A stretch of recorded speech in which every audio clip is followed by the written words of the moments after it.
నువ్వు పాలిపోయాని తెలిసినప్పటి నుంచి తను ఎంతగా ఏడుస్తుందో తెలుసా నీకు?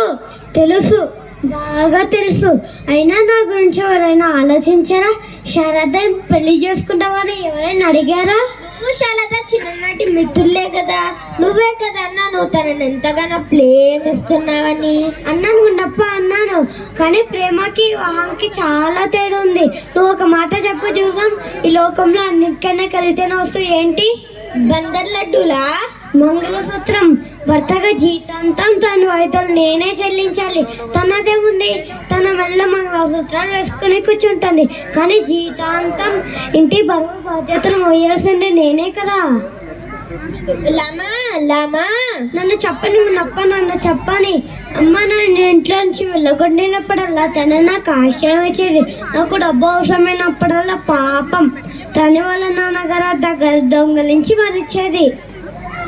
లామా లామా ముందు నేను చెప్పేది విను. ఎప్పుడైనా నాకు ఒక సమస్య వచ్చిందంటే తనే నాకు ముందుగా అండగా నిలబడేది. అందుకోసం నేనేం చేయాలి? నువ్వే చెప్పు ఏం చేయాలో. జీతాంతం తనకి ఉడిగం చేయాలా ఏంటి? వెనక్కి తిరిగి చూడు, వెనక్కి తిరిగి చూడు, వెనక్కి వెనక్కి వెనక్కి తిరిగి చూడనీకే ఉంది. అదేదో శారద వచ్చిన వెనక నిలబడినట్టు. వెనక్కి నిలబడింది. ఏం మాట్లాడుతున్నావు? శారద నన్ను ఎప్పుడొచ్చో నాకు తెలియనే లేదు కదా. ఈ దుస్తులో నువ్వు ఎంత అందంగా ఉన్నావో తెలుసా?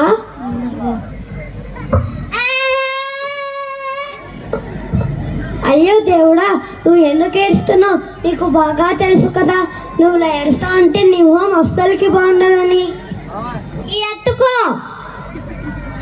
వాడిని కాదు నన్నెత్తుకొని ఈ ఓడితో చెట్టుకి ఊరే. ఇలా బతకడం కంటే చచ్చిపోవడం నయం. అయ్యో దేవుడా, నేను చేసిండే తప్పే. నేను నిన్ను క్షమించకుండా అడిగానుగా. ఎప్పుడు అడిగావు?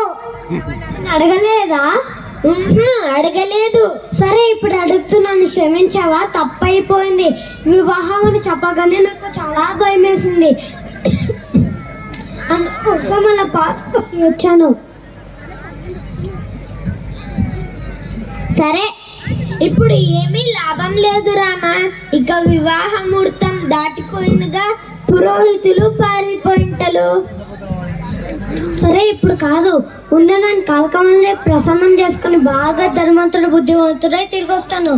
అప్పుడు మనం పెళ్లి చేసుకుందాం. అమ్మ మన కోసం ఎదురు చూస్తుంది. ముందుకి ఇంటికి వెళ్దాం పదండి. సరే.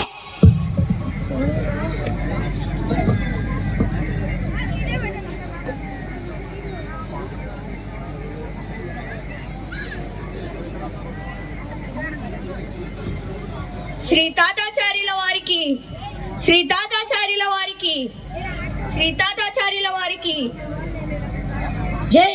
మహాత్ములు మహితాత్ములు మహాపండితుడు శ్రీ తాతాచార్యుల వారు విచ్చేయనున్నారు. వీరు నేరుగా దేవుడితోటే మాట్లాడగలరు. అందరూ స్వర్గంలో వీరినే కొనియాడుతారు. ఆయుష్మాన్ భవ, ఆయుష్మాన్ భవ. ఓ శ్రీకృష్ణ భగవాన్ కృప ఇంకా ఆశీర్వాదాలు మీపై ఎప్పటికీ ఉండాలి. భక్తులారా, క్రితం రాత్రి ఆ మహాశివుడు ప్రత్యక్షమై మీకేం కావాలని అడిగాడు. దానికి మేమన్నాము, ఓ సదాశివ, ఈ తాతాచార్యుడు తన భక్తులు సుఖ సంతోషాలు కాకుండా మరేం కోరుకుంటారు? మీరు ఒకవేళ ఇవ్వాలనుకుంటే కేవలం ఒకే కావాలి, మా భక్తులందరూ సుఖ సంతోషాలతో ఉండాలని. ఏం మాట్లాడుతున్నారు? లేదు గురువు గారు. భక్తులను పిలిపించండి. ఎక్కడికి తోసుకొని వెళ్తున్నావు మూర్ఖుడా? గురువు గారి దర్శనానికి. ఆయనకు ఆగ్రహం వస్తుందంటే ఇక్కడికిక్కడే భస్మం అయిపోతావు మూర్ఖుడా. శాంతించవచ్చులా, వీరు మా భక్తులు. మీ ఇద్దరికి చెప్పాను కదా వీరి గురించి. గుర్తు వచ్చిందా? సొమ్ము పొందే మార్గం, శాంతి పొందే మార్గం. మా గురువు గారికి అంతా తెలిసిపోయింది. మీ గుండెల్లో నొప్పిగా ఉంది కదా భక్త. నిజానికి దివంగతులైన మీ తండ్రి గారి ఆత్మ మీ ఛాతీలపై కూర్చుంటుంది. అందువల్లే మీ గుండెల్లో నొప్పిగా ఉంది భక్త. అది జరిపించడానికి కావాల్సిన సామాగ్రి 2 కేజీల గోవు నెయ్యి, బాదం పప్పులు, జీడిపప్పులు, పాలకొమ్మతో చేసిన మిఠాయిలు. మొత్తం సామాగ్రి ఇక్కడే చదువుతూ నిలబడితే మీ బంధువుల ఆత్మలు కూడా వచ్చి నీ ఛాతి మీద కూర్చుంటాయి మూర్ఖుడా. వెళ్ళి తీసుకురాపో. ముందరా.